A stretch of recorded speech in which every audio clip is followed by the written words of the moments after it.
Bonsoir à tous, ici Angelo, nouvelle vidéo, nouvelle semaine sur Terre, j'espère que vous allez bien.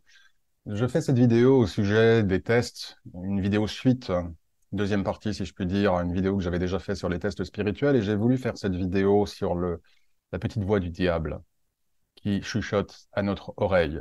L'imagerie populaire rend ce petit diablotin dodu sympathique dans les dessins animés, dans les films. Mais malheureusement, la réalité est beaucoup plus sinistre et sordide que ce petit diablotin dodu.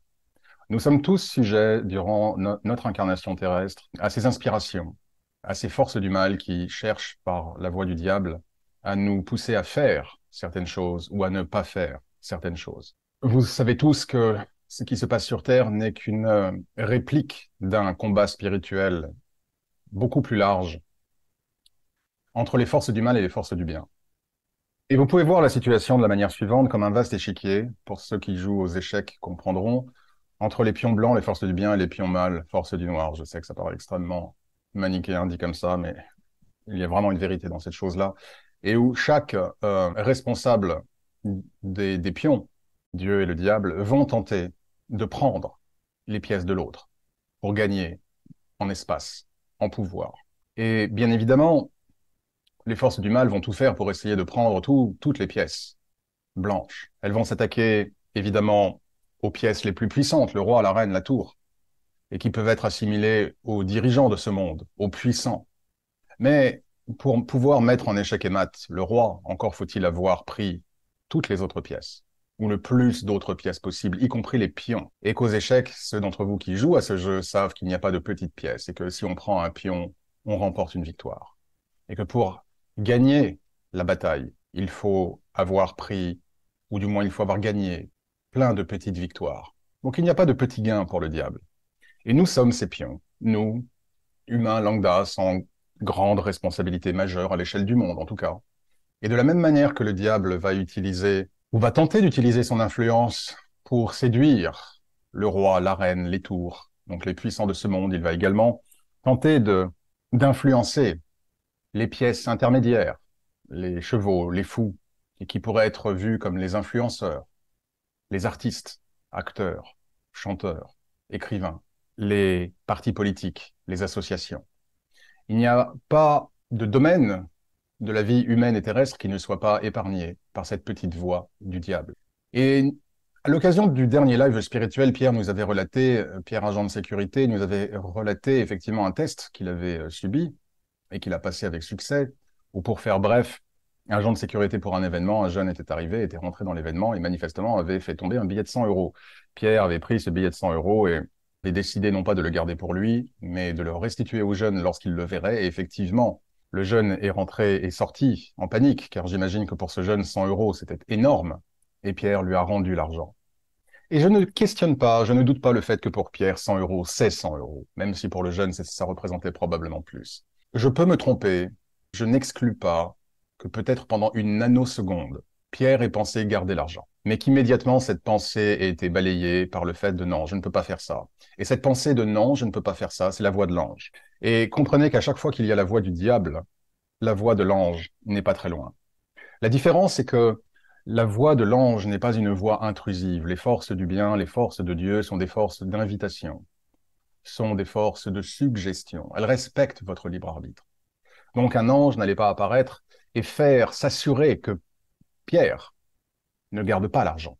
Tout ce que pouvait faire la voix de l'ange était de suggérer, en envoyant ses énergies dans la partie divine de Pierre, pour qu'elle s'illumine suffisamment afin qu'il ne cède pas aux forces du mal et pour qu'il ne cède pas à la tentation. En revanche, les forces du mal sont des forces d'intrusion. C'est un peu de la brute force pour ceux qui sont dans le hacking ou les technologies Internet. C'est des coups de boutoir. Les forces du mal sont des forces extrêmement intrusives, sont extrêmement... elles ne respectent pas votre libre arbitre. Elles vont tout faire pour le manipuler. Elles vont utiliser tous les moyens possibles pour que ce soit l'ego, les passions, bien évidemment, les failles, les déséquilibres émotionnels, psychologiques que vous pourriez avoir. Le diable va utiliser toutes ces facettes-là pour obtenir ce qu'il veut, c'est-à-dire diminuer votre lumière, prendre votre pièce, vous prendre de l'échiquier, afin que les forces du bien aient une pièce en moins dans leur équipe, si je puis dire. En tout cas, Je suspecte, je peux me tromper une fois de plus, mais je ne serais pas surpris que Pierre, pendant vraiment un très très bref instant, se soit dit, allez, je garde l'argent, mais qu'immédiatement, la voix de l'ange ait résonné en lui, même s'il n'en a pas conscience, et que dès lors, il ait pris la décision, non, je ne peux pas faire ça. Ce cas pourrait sembler facile pour certains d'entre vous, mais si vous êtes dans une situation où vous avez des dettes, où vous souffrez de l'inflation, où vous n'avez pas beaucoup d'argent, ou peut-être même vous avez besoin d'argent pour quelque chose, vous pourriez faillir à ce test. Pierre n'a pas failli à ce test. Prenons un autre exemple. Bob est un client que je suis maintenant depuis des années et c'est même touchant pour moi, un peu comme un parent qui voit un enfant évoluer, de voir à quel point Bob a tourné le dos aux forces du mal. Bob était, quand je l'ai connu, quand il est venu vers moi la première fois, était un homme qui était vraiment animé de beaucoup de colère, de beaucoup d'énergie négative au point qu'il envisageait de recourir à des rituels de sorcellerie et de magie noire pour faire souffrir ceux qui l'avaient fait souffrir. Et de fil en aiguille, Bob a tourné le dos, comme je l'ai dit, aux forces du mal, a emprunté le chemin de Dieu et bien évidemment, énormément de bénédictions de Dieu, dès lors, se sont manifestées dans sa vie. Mais Bob a le sang chaud et le diable le sait. Et le diable va toujours utiliser les failles qui sont les nôtres, car le diable est malin. Et c'est bien la raison pour laquelle c'est son surnom, le malin. Et donc le diable a utilisé effectivement le côté, on va dire, impulsif de Bob pour pousser à Bob à la faute. Et de fait, Bob était amené, sans trahir de secret et en restant le plus vague possible, a été amené à fréquenter une personne régulièrement à son travail, une personne assez désagréable envers lui, en attitude, en parole, jusqu'au point qu'un jour, et peut-être ce jour-là, Bob avait mal dormi, peut-être qu'il était plus fatigué que d'habitude, peu importe, peut-être qu'il avait appris une mauvaise nouvelle. Ce jour-là, le diable a gagné puisque la situation en est venue aux mains, et que, inutile de vous dire que la situation professionnelle de Bob s'en est trouvée énormément compromise, et que le diable n'a pas agi de cette manière que pour créer un problème professionnel pour Bob. Le diable a agi de la sorte, évidemment, pour résultat de créer un problème professionnel pour Bob, mais surtout parce que le diable a vu que Bob avait fait des progrès spirituels immenses, qu'il avait augmenté sa lumière divine de manière importante et intense, et ça, le diable ne l'aime pas. Dès lors, Bob devient plus qu'un pion, il devient une pièce importante sur l'échiquier, que le diable veut absolument ôter à Dieu. Il est énormément de cas où cette voix du diable va se manifester. Par exemple, dans votre vie de tous les jours. Et c'est la raison pour laquelle il est important d'être au fait de ces choses-là. Non pas pour en avoir peur, non pas pour vivre chaque jour de sa vie dans une sorte de paranoïa qui nous ferait vivre aux aguets sur le qui-vive. Non, ce n'est pas le but de cette vidéo et ce n'est absolument pas l'objectif de ces informations. Mais de la même manière qu'un boxeur va étudier les combats passés de son futur adversaire pour connaître sa technique, pour voir comment il travaille, pour justement, lorsqu'il sera face à lui, avoir les outils pour se défendre et pour combattre en conséquence. C'est exactement la même chose ici. Si je parle de tout ceci, ce n'est pas pour que vous commenciez à avoir peur ou que vous viviez une vie en étant constamment aux aguets, mais pour que dès lors, parce que vous connaissez l'adversaire, parce que vous connaissez les tactiques et la technique de l'adversaire comme un boxeur, vous puissiez vous défendre et vous puissiez développer vous-même des outils qui ne vous feront pas tomber dans le piège. Car pour pouvoir ne pas tomber dans le piège d'un adversaire, encore faut-il le connaître. Et c'est le petit reproche que j'ai vis-à-vis du New Age en général, de vivre dans un monde de bisounours, où on ne veut absolument pas mentionner quoi que ce soit qui a affaire aux forces du mal. Mais ce faisant, si on ignore l'ennemi, on ne le voit pas venir. Si on ne le voit pas venir, on ne le sent pas rentrer. Et si on ne le sent pas rentrer, il est trop tard. Poursuivons avec d'autres exemples. Vous voyez une personne qui a besoin d'assistance dans la rue ou ailleurs. Vous savez que cette personne a besoin d'assistance et vous tournez le regard. Alors non, Dieu ne va pas vous demander d'aller sauver une personne qui se fait attaquer par 40 racailles munies de battes de baseball et de tournevis, quoique si vous le faisiez, évidemment, humainement, ça pourrait être catastrophique pour vous, spirituellement, vous feriez des bons énormes, mais Dieu ne vous demande pas ce sacrifice. Et donc, c'est un cas évidemment extrême. Mais même dans ce genre de cas, il peut y avoir des choses à faire, sans nécessairement mettre sa vie en danger. Mais mettons ce cas à part. Vous voyez une personne qui a besoin d'assistance, et parce que vous êtes pressé, vous n'avez pas le temps, ou tout simplement vous n'avez pas envie de vous embêter avec ça, eh bien vous cédez aux forces du mal, qui va vous dire, mais non, c'est bon, il va se débrouiller, ne t'en fais pas, ne t'en occupe pas. Et pourtant, il peut y avoir là encore en vous, pendant quelques secondes, ce petit conflit, qu'est-ce que je fais? À chaque fois que vous vous dites, voilà, qu'est-ce que je fais? Je fais ci ou je fais ça. Et dans les deux, et sur chacun des plateaux de la balance, il y a évidemment une option qui est évidemment très bienveillante et une option qui est au minimum neutre, indifférente et au maximum malveillante. À chaque fois que vous vous retrouvez dans ce genre de configuration, vous savez que vous avez la voix du diable et la voix de l'ange. Puisque là encore, lorsque le diable souffle à notre oreille, la voix de l'ange est toujours présente. Encore faut-il être en mesure de l'écouter. Exemple, lorsque je vivais à Paris, il m'est arrivé plusieurs fois de voir des personnes aveugles. Il n'est pas une seule fois où je ne leur ai pas proposé, est-ce que vous avez besoin d'aide pour monter dans la rame, ou pour sortir de la rame, ou pour sortir du métro, voire même pour, est-ce que vous voulez que je vous accompagne là où vous allez? La plupart du temps, probablement parce que ces personnes aveugles ne voulaient pas m'embêter, peut-être étaient un peu gênées. Elles me disaient, oui, si vous pouviez juste m'aider à m'asseoir dans le métro. Mais pour le reste, c'est bon, ne vous en faites pas. Mais certains, il m'est arrivé que certains me disent, ah, si ça vous dérange pas, je vais à tel endroit. Et effectivement, je faisais le trajet avec eux, et du coup, on discutait, on parlait. Et à l'époque, quand je vivais à Paris, ça remonte quand même à pas mal d'années, je n'étais pas dans la spiritualité telle que je la pratique aujourd'hui. Je ne manquais jamais une occasion de le faire, et j'aurais pu très bien me dire, oui, c'était un effort. Oui, des fois, ça a pu me mettre en retard. Oui, c'était peut-être un peu plus contraignant. Mais lorsque lorsque je me suis retrouvé face à des gens dont je voyais qu'ils pouvaient avoir besoin d'assistance, je ne pouvais pas tourner le regard et regarder ailleurs. Donc, si vous voyez qu'une personne a besoin d'assistance, que vous sentez qu'elle a besoin d'assistance, que vous sentez que vous pourriez l'aider, mais que vous décidez de ne pas le faire, vous avez laissé le diable chuchoter à votre oreille un petit peu trop intensément et vous avez permis aux forces du mal, aux forces du diable, qui peuvent agir sur des petites choses, de remporter la victoire. Ou un ami ou un collègue vous appelle, vous savez qu'il va pas très bien, vous êtes fatigué, c'est le soir, vous avez une dure journée, non, je décroche pas. Là encore, vous avez écouté la voix du diable, ne décroche pas, t'es fatigué, il va encore t'embêter avec ses histoires. De toute façon, tu peux rien faire pour l'aider. De toute façon, quoi que tu dis, ça ne changera rien, etc., etc. La voix du diable. La voix du diable ne se manifeste pas simplement dans les grandes choses. Une fois de plus, il n'y a pas de petite victoire aux échecs. Et que si on peut bloquer un pion, ou voire mieux, l'ôter de l'échiquier, c'est une victoire pour le mal. Ou alors, vous passez dans la rue et vous voyez un malheureux qui vous demande est-ce que vous auriez une petite pièce? Alors bien évidemment, si vous habitez à Paris, vous ne pouvez pas donner à tous les jours, à tous ceux que vous voyez. C'est évidemment impossible et Dieu ne vous le demande pas. Mais si vous n'avez pas le cœur, de temps en temps, de vous arrêter pour ou donner une petite pièce, ou donner à manger et à boire à un malheureux, et n'oubliez jamais que derrière chaque sans domicile fixe, il peut y avoir un ange déguisé où Dieu va tester votre compassion. Mais la voix du diable peut vous dire non, t'es pressé, t'es occupé, non, mais de toute façon, ce poivreau, de toute façon, il va s'acheter à boire, etc., etc. Et vous passez votre chemin. Eh bien, vous faites gagner le diable. Et vous faites en sorte que la petite voix du diable vous a eu. Donc, toute situation où vous sentez, où vous voyez, où vous savez, parce que vous n'êtes pas bête, vous savez qu'une personne a besoin d'aide, vous faites juste semblant de ne pas le voir, pour quelque raison que ce soit. C'est le diable qui gagne. Autre exemple, puisque le diable va utiliser nos faiblesses. Vous savez, le diable est fainéant. Il va prendre le chemin le plus facile. Il va pas échafauder des plans extrêmement complexes s'il y a une route toute droite qui mène à vous. De la même manière, par exemple pour Bob. Bob est un homme au sang chaud, au tempérament sanguin.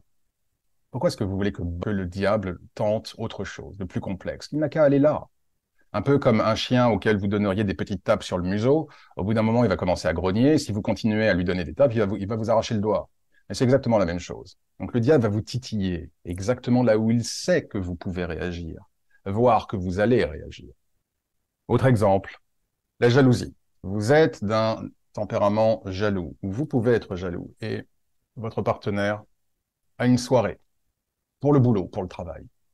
Et vous connaissez un peu ses collègues, parce que vous en avez déjà parlé, peut-être que même vous les avez rencontrés. Admettons que vous avez voilà, votre petite amie, ou votre femme, ou votre fiancé, va à un gala ou à un séminaire, peu importe.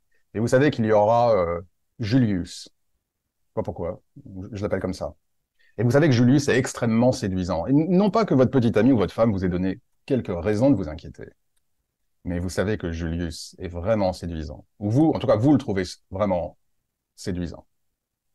Et durant la soirée, vous allez vous faire un film.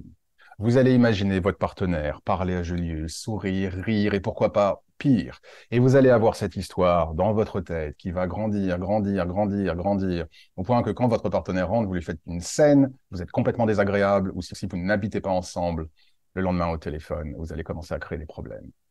Et cela, c'est la voix du diable. Mais oui, Julius est plus beau que toi, il est mieux que toi, mais qu'est-ce que tu veux à ton avis? Et puis ta femme ou ta compagne, mais tu crois qu'elle ne regarde pas les autres hommes? Tu crois qu'elle n'est pas insensible à lui? Blablabla, blablabla. Et vous ne pouvez pas, vous savez, vous avez ce film dans votre tête, vous n'arrivez pas à dormir, vous tournez dans votre lit, vous êtes comme un lion en cage, vous devenez fou, vous avez ce film, ce scénario dans votre tête, vous n'arrivez pas à vous en sortir. C'est la voix du diable qui, dans des cas extrêmes, a pu aboutir aux faits divers que vous connaissez. Des hommes ou des femmes qui perdent la raison et qui en viennent à tuer leur partenaire. Ou encore, un partenaire vous quitte et trouve quelqu'un d'autre.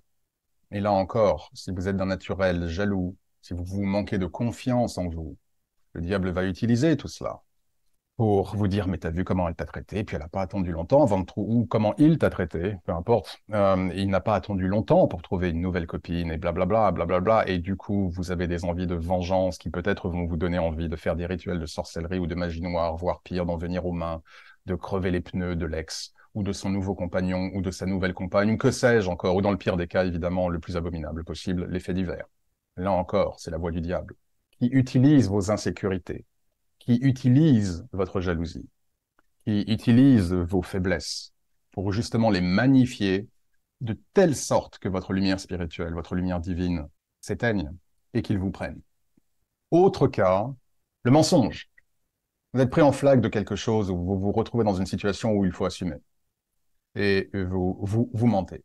Ou même sans forcément être pris en flagrant délit. Vous êtes dans une situation où vous mentez délibérément, soit pour échapper à une responsabilité, soit pour leurrer une personne ou obtenir quelque chose. Et vous êtes bien dans cette situation et vous savez que vous avez le choix. Mais vous optez pour le mensonge. Parce qu'en mentant, soit vous allez vous sortir d'une situation de manière injuste, soit vous allez obtenir un gain, quelconque, quel qu'il soit. Eh bien, ça, c'est la voie du diable. Et le diable a gagné. Oh, bien évidemment, je ne parle pas du cas où votre ami se lance dans la peinture et il vous montre sa première esquisse. Alors, qu'est-ce que tu en penses? Et vous vous dites que c'est vraiment une sale croûte. Et vous allez lui dire, ouais, c'est pas mal, c'est encourageant, continue. Non, là, ce n'est pas la voie du diable qui gagne. Là, vous faites juste preuve d'amitié. Vous ne voulez pas ternir la motivation d'un ami qui probablement vous dit qu'il va s'améliorer. Ça lui fait du bien de peindre. Je ne vais pas le décourager, le démoraliser. C'est ce que j'appelle un mensonge blanc. Je ne parle évidemment pas du tout de cela. Ou votre père ou votre mère vous fait un cadeau pour Noël et vraiment ça vous plaît pas du tout et vous dites merci, ah génial, super. Bon, non, là c'est pas la voie du diable évidemment. Puisque là votre mensonge blanc vient du cœur. C'est pour ne pas blesser une personne, mais sans qu'il y ait un gain quelconque pour vous. Non, le mensonge dont je parlais précédemment, c'est un mensonge qui vient de l'ego. Autre cas de figure, la convoitise et la jalousie à d'autres niveaux. Vous jalousez ce que les autres ont. Votre sœur s'est mariée, elle a des enfants et pas vous. Ou votre frère a trouvé une petite amie et vous, vous êtes célibataire. Ou vos amis sont mariés et vous êtes le seul à pas être marié. Ou votre voisin vient de s'acheter une voiture que vous aimeriez avoir ou que vous auriez toujours voulu avoir. Et même si ces personnes ne vous font rien directement, rien de mal, par définition, vous allez commencer à générer de la convoitise, de l'amertume, du ressentiment. C'est la voie du diable. Regarde, regarde. Ta sœur s'est mariée et pourtant elle n'est pas plus jolie que toi, mais regarde, tu es nul. Elle a réussi à trouver quelqu'un. Et t'as vu comment elle est heureuse? Oh, regarde, elle est partie en vacances au Portugal, alors que toi, tu n'as rien fait. Ou t'as vu ton voisin? Blablabla, blablabla, blablabla, etc. C'est la voix du diable qui chuchote à votre oreille. Et généralement, la voix de l'ange n'est jamais très loin, mais si les gens n'ont pas de conscience spirituelle particulière, s'ils ne sont pas au fait de ces mécanismes, ils n'entendent que la voix du mal, ils n'entendent pas la voix de l'ange. D'autant que le diable va utiliser les autres humains comme outils, soit passivement, comme le voisin qui ne vous fait rien, il a juste acheté sa voiture, soit activement, comme Bob avec son collègue, d'accord, qui était vraiment très désagréable avec lui.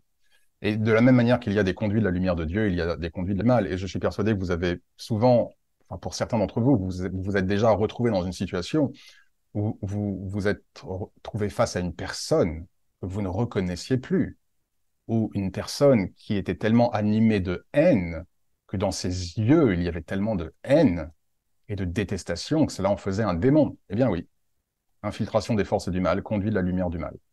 Enfin, de la lumière du mal, des forces du mal. Donc le diable va évidemment tenter de vous avoir, que ce soit en rentrant dans votre tête, votre compagne avec Julius, votre sœur qui est enceinte, ou votre ami qui vient de se marier, ou votre voisin qui vient de s'acheter sa voiture, ou le collègue qui a eu une promotion et pas vous.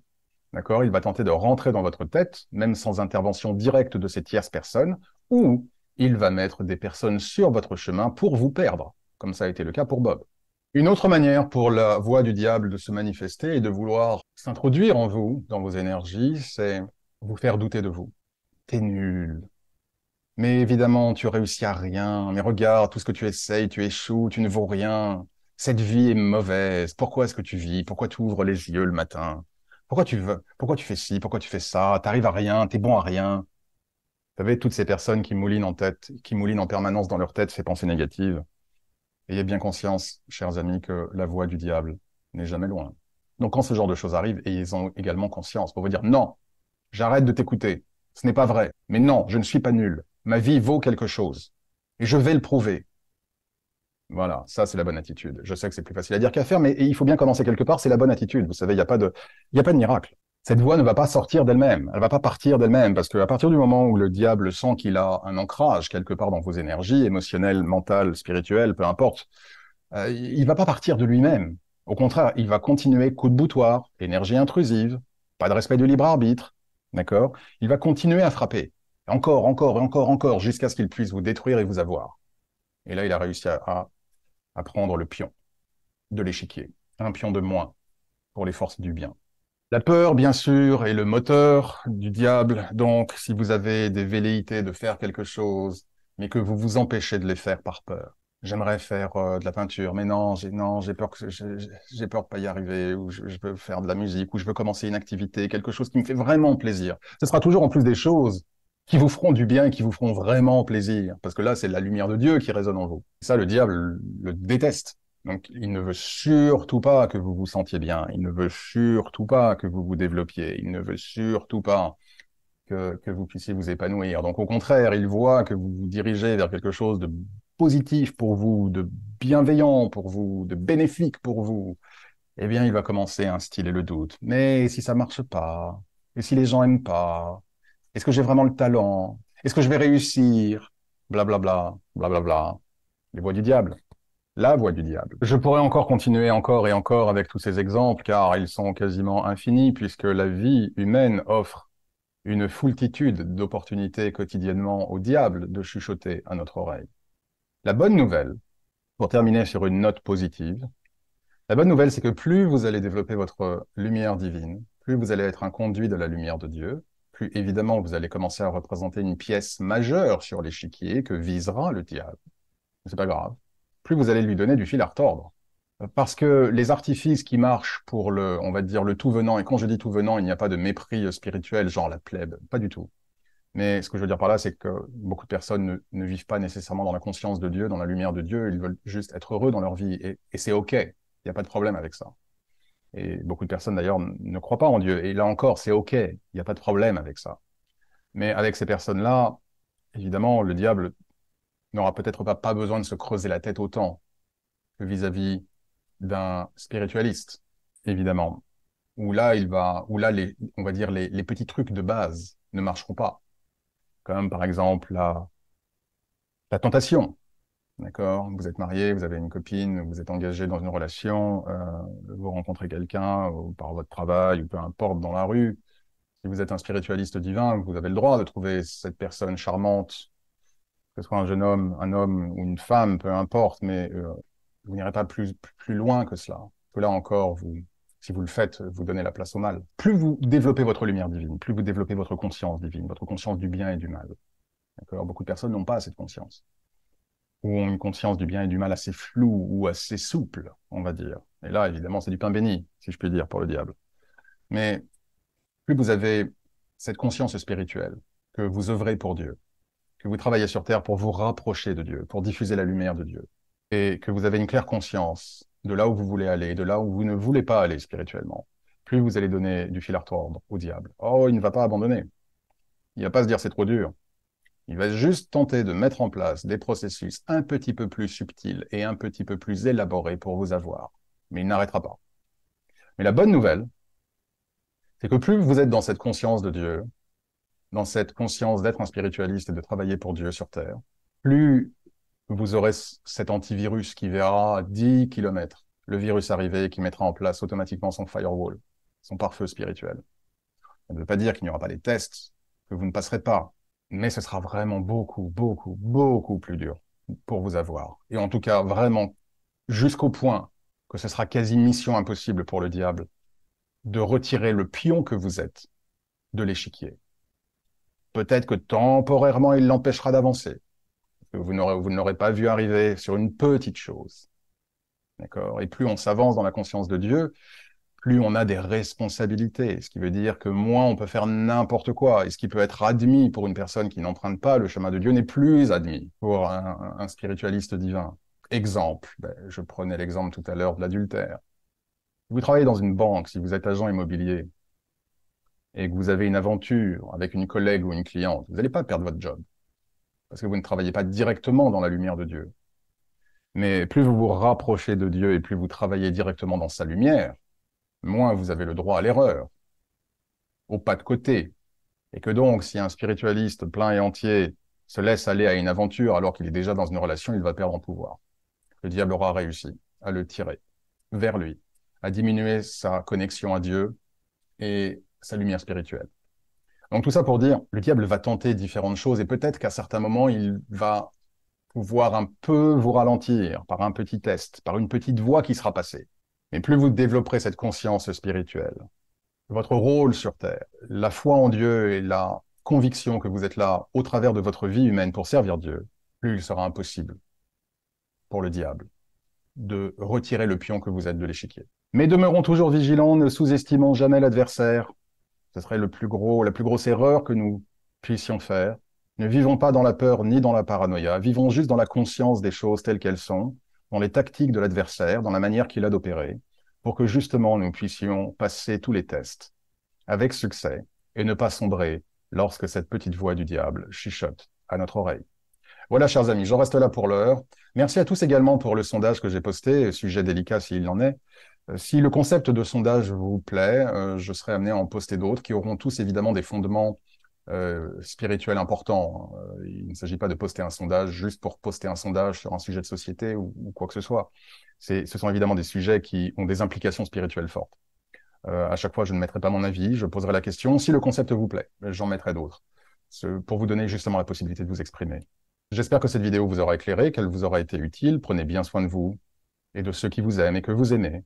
Je vous souhaite une excellente semaine dans la paix, la joie et la lumière de Dieu et du Christ, et que Dieu vous bénisse.